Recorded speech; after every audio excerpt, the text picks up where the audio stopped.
ECL life is the best. I'm such a bad singer. I like Spanish dip. No porn after 9? Tell your friends if you had fun. I'll still have laser guns for sale. Well, I don't know. Susan's son has one of these, and they work just fine. Whenever I see you, nobody believes me.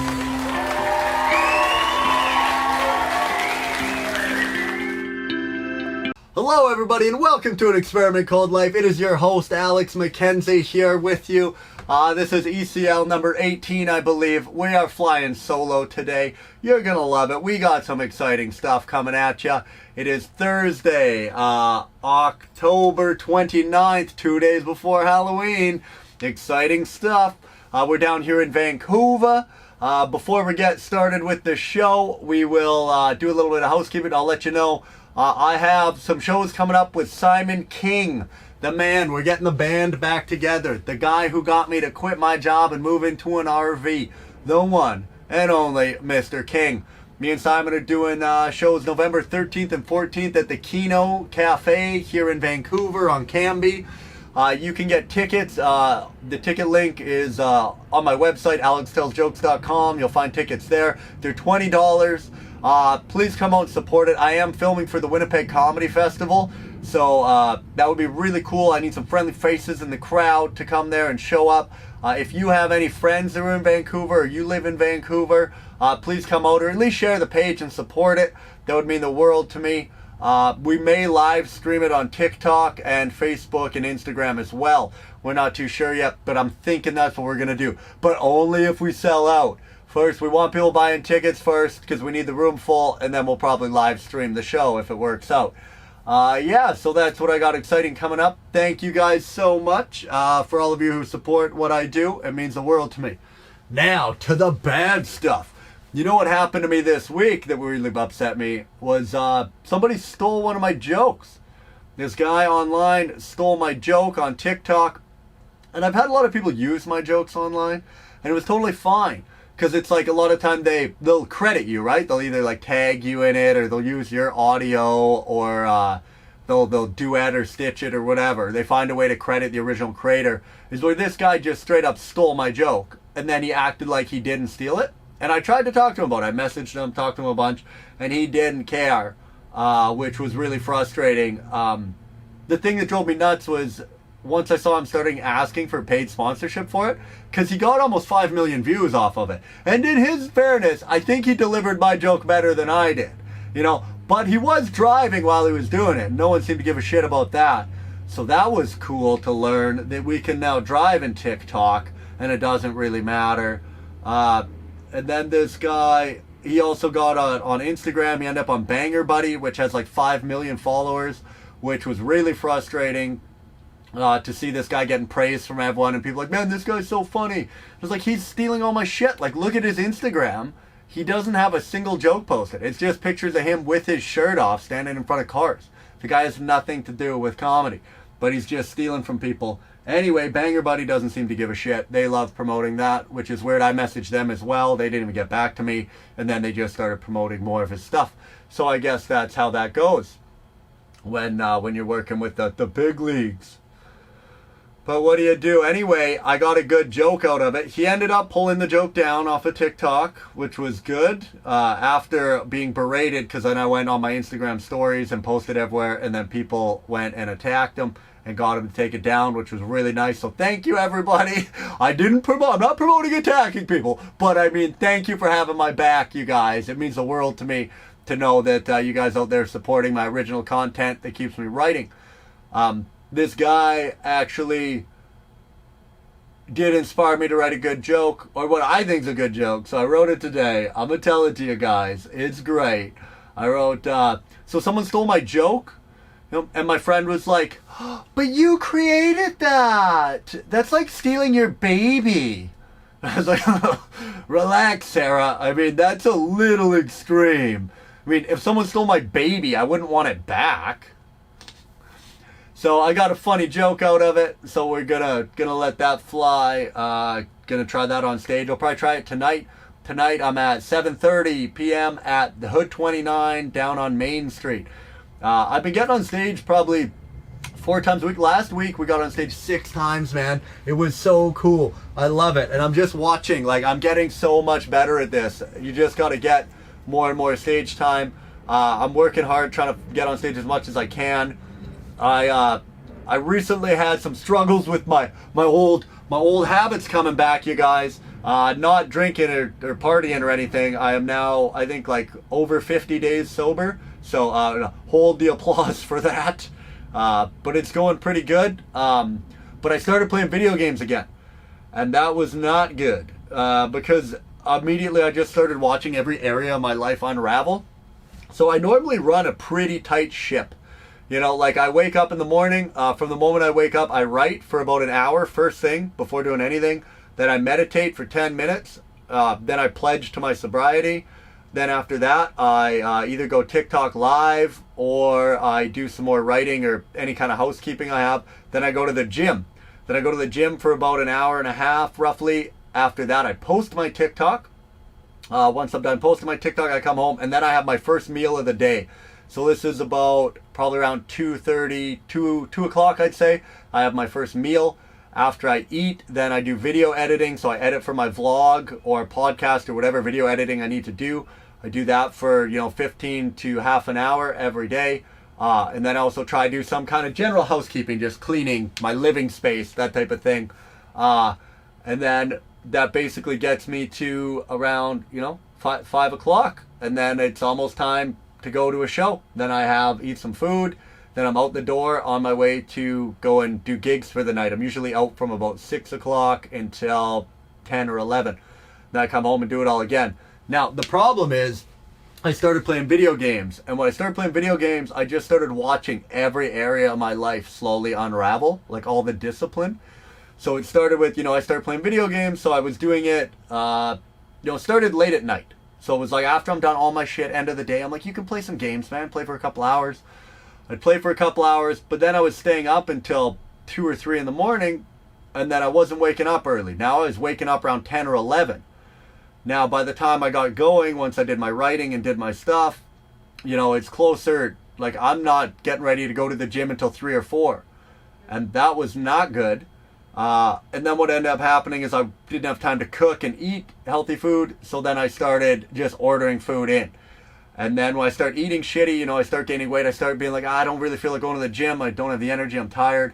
So then I start skipping the gym. And then all I want to do is play some more video games. So I'm like, I'm stressed out. I need to relax. I'm going to play some games. So then I play some more video games. And then it just starts growing and the beast starts coming. And now what happens is I start getting anxiety because I'm not getting my shit done. I'm not video editing. I'm not getting my podcast done. I missed my podcast last week. I'm 2 weeks behind on my vlog for video editing. I'm not writing new material. My TikToks are not going well. My audience isn't growing. I'm not getting on live, finding people. So then I started realizing, like, now I'm getting anxiety about not getting my shit done. And now nicotine came back. Now I started buying chewing tobacco and smoking cigarettes. And I chewed tobacco for like 20 years. Almost 20 years. First time I ever had a chew, I was 12 years old, and then I chewed pretty steady since. I mean, especially since I got a job at 16 and I could afford it, I was chewing every day. And I just quit in January of this year. That's my dog. You can see hanging out here at the bottom. For those of you at home, for those on audio, this makes no sense. I'm petting my dog. Anyway, the chewing tobacco, I started doing that. But then the thing is, now I'm smoking or chewing, which is, that it's unhealthy, and that's not what I want to do. I want to be a healthy person. So now I'm getting more anxiety. The thing that I'm doing because I have anxiety, they call it a negative feedback loop. So I'm stressed out. I'm like, I need a cigarette, but then I have a cigarette, and that stresses me out more because now I'm doing the thing that I don't want to be doing. And then I'm skipping the gym more. Now I'm gaining weight again. I'm eating shitty food. I'm spending more money on crappy shit that I don't want. So I had to hit reset on everything. I took my PlayStation, because I think that's where it all starts, was as the gaming, and I put that away. So I packed it all up, I put it in the closet, and it is locked away. Because James Clear has a really good, he has Atomic Habits. The same way that I built, basically my routine was off these tiny small habits. Like, I started telling myself I'm going to write for 5 minutes every day. And that's all it was. I would just write for 5 minutes.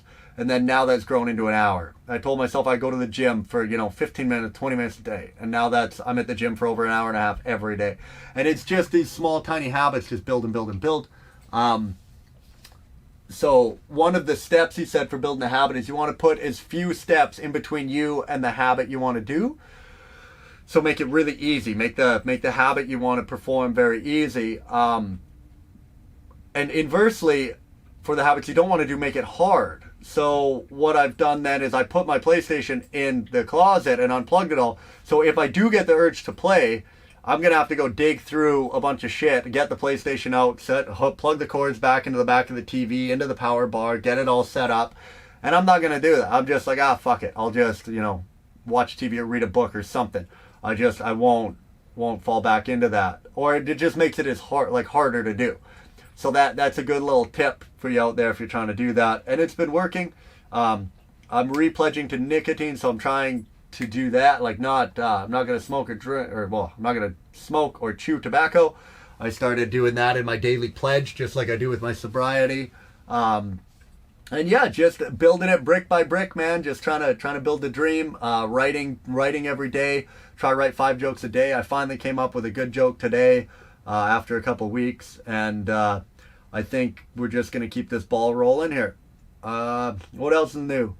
Oh yeah, next week we're doing a fast. We're doing a week-long fast. So starting Monday, it'll be Monday, November 2nd, I believe. We're not eating for a week. If anyone wants to join me in on this challenge, basically just take a picture, send it to Alex Tells Jokes on any platform of your weight. And then whoever loses the most weight in 1 week, maybe I'll send them a free hoodie or something. And no cheating. Don't cheat out there, you guys. Don't put dumbbells in your hand, stand on the machine, and then weigh yourself and then cheat afterwards, okay? We want a good, clean contest. I'm doing this on the honor system. I'll send you guys a free hoodie to anywhere in the world. That's funny. That used to mean something, eh? Worldwide. I heard that today. Oh, we released our album worldwide. You're like, yeah, my tweet was worldwide this morning. My tweet about stubbing my toe on the coffee table. That was released worldwide today as well. It was pretty funny, the term worldwide. Yeah, what else is going on? I learned how to do a Rubiks Cube. I bought a Rubiks Cube. Hang on, I'll get it for you here. You guys, check this thing out. I bought a Rubiks Cube, and I can now solve a Rubik's Cube in under a minute. I just watched a YouTube video on it, learned a couple algorithms. It's not bad. So I've been doing this now a couple times a day. It's good, man. Just trying to get some problem solving done, get your brain thinking. I think it's really good to learn new things because I'm very afraid. One of my biggest fears is going stupid. I'm like, dude, you're going to get dumb. You're getting older. You're only going to get dumber. Try and learn some new shit. So I picked up a Rubik's Cube and I thought this might be good. Because one thing I read in a book was that the reason old people are so stubborn is actually the neuroplasticity of their brain. Their brains start to harden, so they can't think about things differently, and it just doesn't work. They're like, no, I'm doing it my way, and that's the way I'm doing it. So I'm really worried about that happening. So I was like, I want to keep learning new skills. So I bought a Rubik's Cube and thought maybe I would just learn it and try to figure that thing out. So it's kind of cool. Yeah, another thing I'm doing, I'm listening to a good book called Ha. I think it's by Scott Weebs. It's The Psychology of Laughter. It's really, really good. It's really interesting. They really break down why we laugh when we hear certain words in certain orders. It's fucking cool, man. And I think it's really going to help my comedy because once you learn why people laugh, then you can start learning how to make them laugh. There's a lot that goes into it, man. I really, really like writing these jokes, man. It's, yeah, it means the world to me. I love it. I don't know. But anyway, that's the stuff I got going on. Again, the comedy at the Kino, November 13th and 14th. Tickets on sale on Eventbrite, alextellsjokes.com. You can find the ticket link there or any of my social media platforms, Facebook, Twitter, Instagram. Everything is Alex Tells Jokes across the board. TikTok. I'm still doing TikTok lives for donations. Anytime you make a donation, I tell a joke and I give away 100% of donations. So, we give them out to people in need. Last month we raised over $800. This month we're just around the $100 mark. We're probably going to do a giveaway at Side Hustle Sandwiches. It's my buddy. He's a comedian. He owns a sandwich joint here in Vancouver. If you love sandwiches, go check him out. And yeah, we're going to do a contest and give some money away to a charity. So thank you guys all so much for tuning in for this week's episode. I'm going to take off. I got a show coming up. But yeah, hopefully next week we'll start trying to line up some good guests for you guys here at the down in Vancouver with some funny comics. Okay, thank you guys. Take care. Love you.